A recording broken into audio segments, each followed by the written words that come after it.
So I was just watching this documentary about R. Kelly, and as I have seen also similar documentaries earlier this year, about Nick Carter, for instance, and before that about Michael Jackson, and yeah, man, there's so much shocking stuff that makes you really think, that went on there in the music business.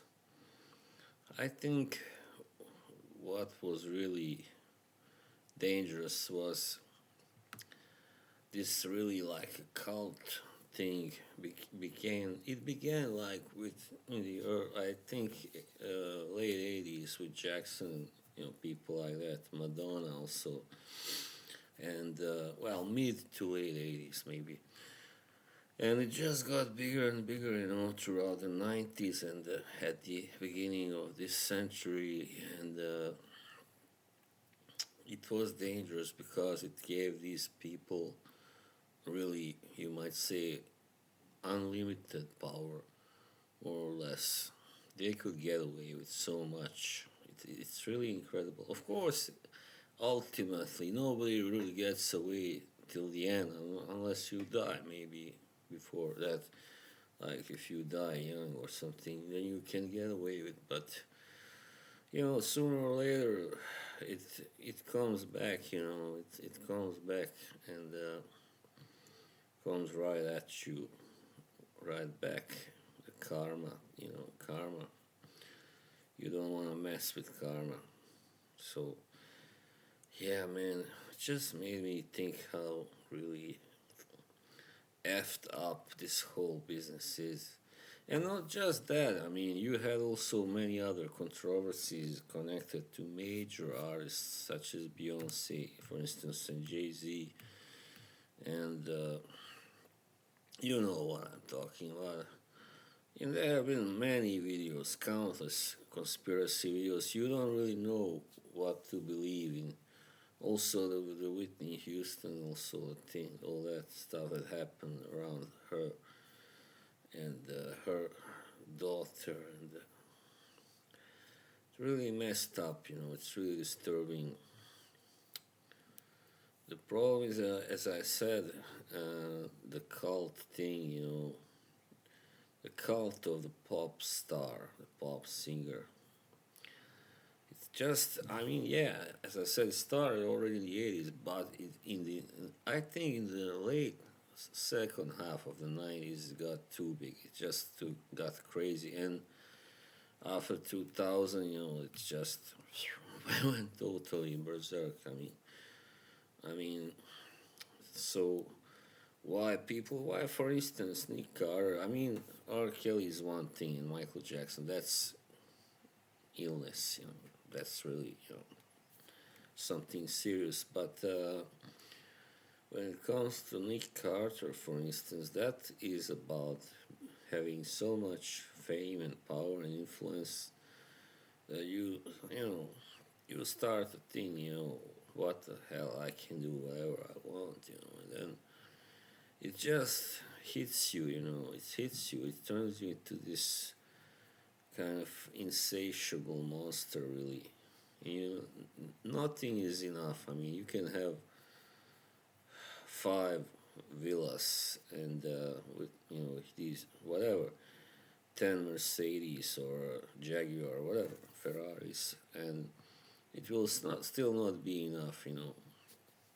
Also, when you are so rich and famous and powerful, you got everything. So after a while, gets boring. Nothing can really satisfy you. No amount of cars, fancy sports cars, or fancy houses, villas, whatever, women, girls, sex, parties, drugs. It just becomes too much. It overflows, and you wind up turning into an animal, simple as that, to a beast. And then, if something bad happens always, and But the thing is that they get away for so long. Like also R. Kelly was getting away with for so long. I mean, Michael Jackson, he was so big that he couldn't get away with really. I mean, he did eventually kind of get away because he managed to beat two trials, two cases against him. But yeah, eventually it didn't end well, of course, for him. And but it's not just I mean, people in the music industry, but also you got movie stars. I mean, come on, look at Armie Hammer. How fucked up is his story? And that's another thing, both he's got it in his blood, in his, yeah, I mean, in his DNA. His family was pretty much fucked up, also. His father and grandfather and great grandfather, they were all kind of, some kind of abusers anyway. And yeah, so this is a common kind of thing for people who love to be in control. They have so much control and power already, and but as I said, after a while, you can have as many hit singles or hit movies, whatever. In the end, it gets, it's like, yeah, good, that's nice, but it can satisfy you after a while. You just, and then what can really satisfy you is to play actually with another human being, to dominate and control and possess. And that's exactly what happened with R. Kelly and with Nick Carter and with Armie Hammer. And yeah, you name it.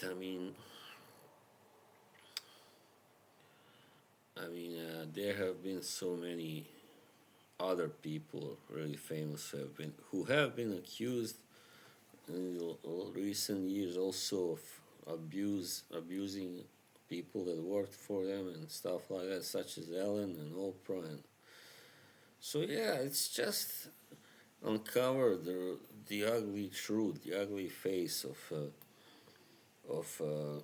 celebrity world and America, because this all happens does happen in America, after all, because it's such a huge center of power, and influence, and yeah, everything is controlled there.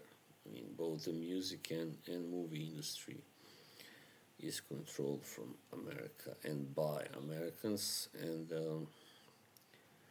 so yeah, I don't know. It was just a little musing on my part about this.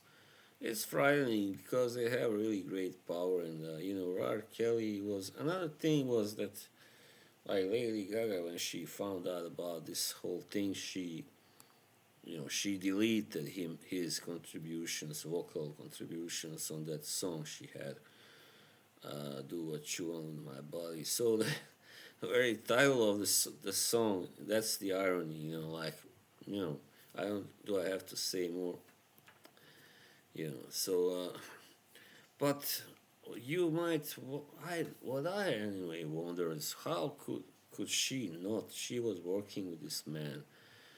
She how could she first of all not have heard something about him? Because this was common knowledge. I mean, I've seen jokes on Mad TV about R. Kelly's, you sexual deviant, cravings, like 20 years ago. It was already common knowledge.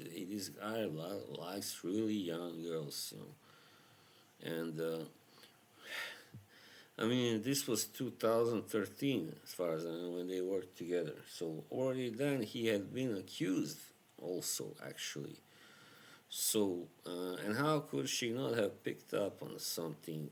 Well, that's another thing. I cannot blame her for that, but why? Why? Because she is a part of the whole thing. She is also has her own vices and her own sins, and that's why these people are already in this shit. They are already, you know, in, how do you call that, initiated, yeah, in this whole sick, fucked up world. So they have a hard time seeing that somebody else is, fucked up, to put it all simply. It takes like this, a major revelation with major proof, for them to realize, hey, this is really true. That guy is really a pedo. And so, man, this is really, it makes you really angry, doesn't it? And this, like, so many people, still love all these celebrities. And yeah, like, and now she's deleted him from her recording, from her song, and now we should all be doing this, right? Way to go, Gaga. You are such a great person. And I wouldn't do that, really. Because to work with this man in 2013, that was bad enough already. So you cannot look good, come out of this looking good, really. Miss. And in the end, yeah, I just can't say that so many lives have been ruined, and that is because this century, especially, its rhythm is just maniacal. Everything about this century, I don't like anything about this century, really. And a good reason is not to like this century is this exactly. All the assaults and abuses and lies and everything that have happened, especially in this century, but also before that. But yeah, in this century, it really became something like, it became really kind of legal almost to be a sicko.